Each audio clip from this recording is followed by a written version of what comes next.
Gov, always appreciate taking the time. Let's start about why you're here. $9.1 billion transit and rail, $6.1 billion zero emission infrastructure. You talked about implementing our ideals.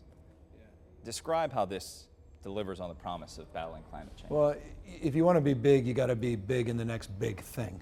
And that's the complete transformation of our transportation sector that's underway, and mobility broadly described. California has been a dominant leader in electric vehicles. You're going to see, it's no longer just trying to figure out a way to afford a Model S Tesla. It's going to be interesting how Tesla deals with 31 flavors.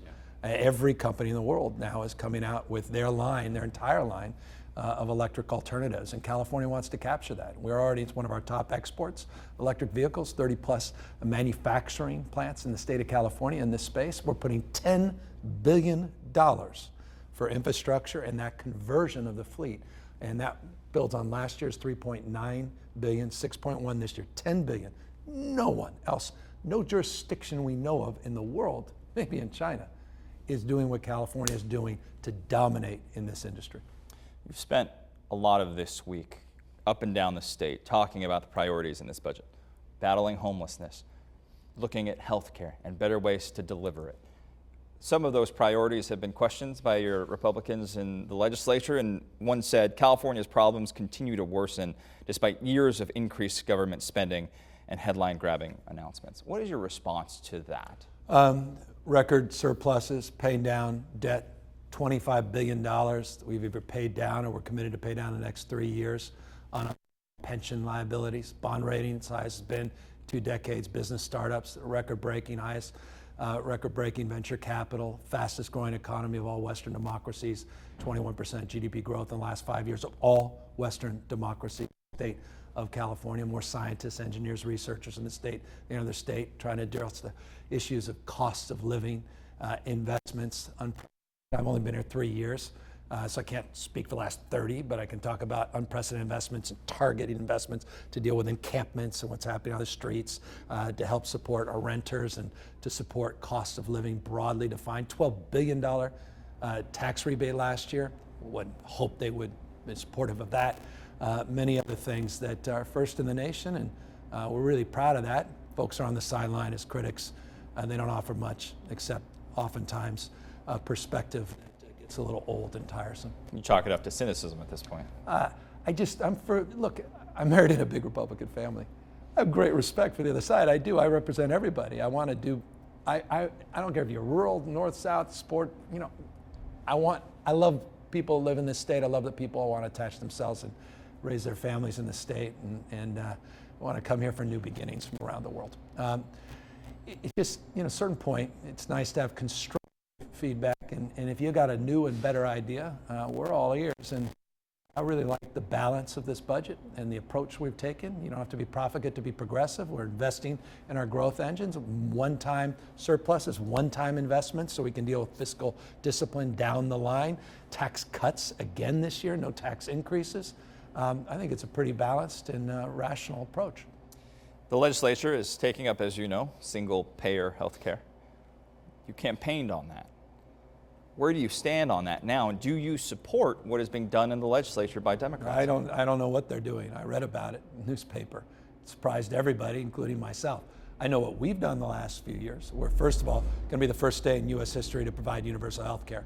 I don't think any other governor in the state has ever done more in a short period of time, and I'm not saying that to impress you, but to impress upon you. It's a passion of mine to advance the cause of universal health care, and we're going to do it. That said, we are pursuing single-payer financing, but in a strategic and thoughtful way. It requires a federal government waiver. We try to work with the Trump administration. Now we're trying to work with the Biden administration. You can't do it without Medicare. You can't do it without Medicaid. And we are working with the Biden administration. We created a new committee that the legislature funded with $5 million to invest in looking at strategies and alternatives in a thoughtful and judicious way. They're about to come out with a report. And all of a sudden, this legislation's introduced, and that, frankly, took all of us by surprise. So there's a way of doing it, a methodical, thoughtful way. We're in the how business. It's not an ideological endeavor. This is not about some academic exercise. This is real stuff and requires real consideration and leadership. And with respect, I think there's a approach that's a better approach, and it was an approach we were taking that was embraced by many of the same legislators that for some reason has changed a little bit as this bill comes out of nowhere. You've teased a little bit about the potential for tax rebate for Californians. So will California see another stimulus check? Well, we did $12 billion, the largest state rebate in U.S. history last year. And money still, in some cases, there's some trailing money. It was all around getting your tax return in, some had extensions, and those dollars will be rolling. I'm very mindful of inflation. I'm very mindful of the cost of gas. We're doing a gas tax holiday in terms of its increase in July. And that is top of mind, that agenda. Now, that being said, our GAN limit, this is something, no, you're good. Nobody paying any attention knows what the hell this is. Few of us do, forgive the language. But there's a limit in terms of when revenue comes in at the rate that it's been coming in the last few years.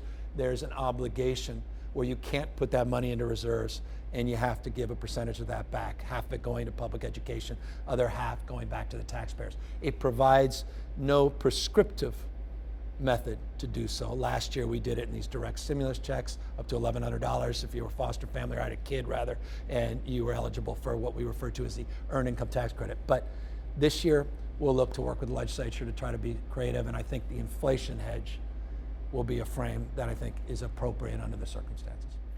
Shifting to COVID, you said yesterday in the next couple of days we're going to surpass our peak hospitalization from last year, though the vast percentage are not because of COVID.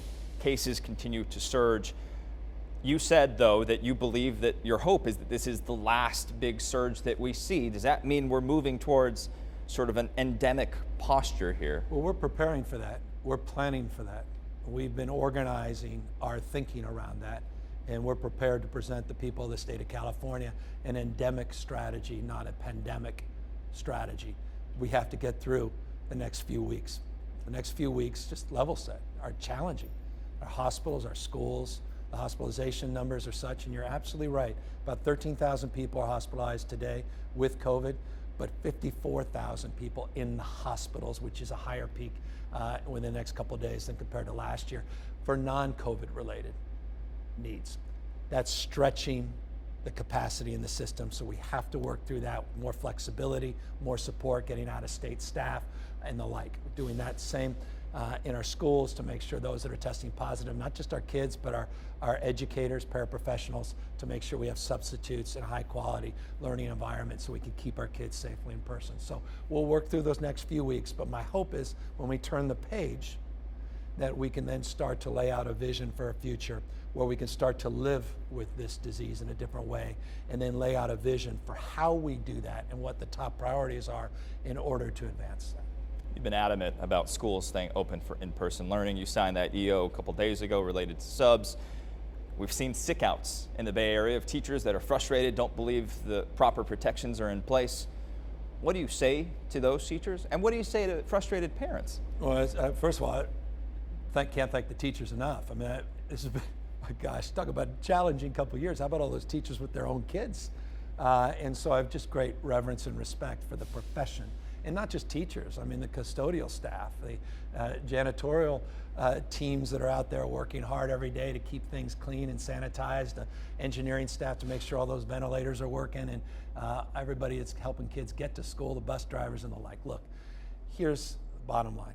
There's no substitute for in-person instruction. We've got to do everything in our power to make sure that's possible in a safe environment, and that's why 14.5 million N95 masks have been distributed just in the last few weeks to provide specifically for those educators. 13 million over-the-counter tests just in the last month. The Biden administration, and I say this with respect, and I'm grateful, is allowing the opportunity for us to access 10 million for the country at the end of the month. We've distributed 13 million in the last month. We're doing everything in our power to hold the line, get through these next few weeks, and keep our kids in person, in school, safely. No matter what happens with the numbers, are shutdowns off the table? Yeah, look, I mean, you can never say no matter what happens. I said this last year. I said the word of the year was humility, and here we are 2022, and it looks like that word is the leading word to define this next calendar. 365-day calendar. The bottom line is we don't know what we don't know. I mean, it's the one thing, and the zig and zag that is this pandemic that we experience in real time. These variants create challenges, unique and distinctive. I remember, I wasn't that many weeks ago, I was announcing the first case in America of Omicron, and now it's the dominant strain, and now it's impacting our hospital system in ways that at the time weren't necessarily anticipated, because there was some expectation that it wasn't going to have a profound impact on the back end, that it was more transmissible, but not necessarily as virulent. That said, in terms of its impacts, that said, the total numbers are such in the aggregate that even 4.5%, which is roughly the percentage of people that have Omicron that end up in the hospitals, is putting strain. The bottom line is we have nothing on the table, nothing of that sort, and I don't anticipate anything like that. Around the state, you've talked about these nurses and doctors. They're exhausted and strained. There are a number of protests today specific to that and the strain, but also in addition to the recent advising from public health saying that if you're asymptomatic, you can come to work. It's interesting because we did that twice before. We did it in early 2020. We were very public about it. We did it late last year. It's just interesting now it's been highlighted, which is curious to me. But I understand the stress and the strain. It's a 3-week order, and it's not mandatory. It's a flexibility. You can opt in at the facility level, and it's being done in other states. So I appreciate that concern, but I want to remind people this by no means was a novel proposal, quite the contrary, and it's not mandatory. It's optional at the facility level. What is your message to your constituents as we sort of turn the corner, or turn the page, hopefully, in the coming weeks? It's exhausting. I mean, we're all exhausted. When does this end? Enough. You know, I get it. You don't want to hear, you don't want to listen to people like me talking about get boosted, get vaccinated, wear a mask, and now it's KN95, N95s, not cloth masks. There's this sense of deja vu over and over and over again, and all we want back is our old lives a little bit. And I recognize that, and I'm looking forward to that, and I'm confident we're going to get that back. I really mean this. We're going to get through the next few weeks. This is, in many ways, from my perspective, a great opportunity to now pivot to a vision where we can live with a coronavirus, SARS-V2, and address the issue of the vagaries of a virus that continue to mutate and variants in the future by setting that vision in a very comprehensive way and a forthright way. And that's what I'm looking forward to doing over the course of the next few weeks. But let's get through these next few weeks. We're going to get through this, and we'll get through the other side more resilient, more capable ever, as we've gotten through the last year and a half, as well or better than most other states in America. And I know you're saying in a couple hours we're going to get a decision. And you don't have to give me the decision, but I'm just curious if you can give us some insight into what. This was not an easy decision. This was not. I'm calling just for the purposes of not obfuscating or even trying to deflect. I have at 1:15 I'm calling a number of the family members, which I pledged to do before I told anyone of that decision. It's a weighty decision. Every week I make these decisions. Every single week. Dozens and dozens of people come in, vetted by my staff, victims' statements. I read every single one of these files. I remember, and it's neither here nor there, it may not be important or interesting to anybody, but I remember and never forget. I was on a Southwest airline flight.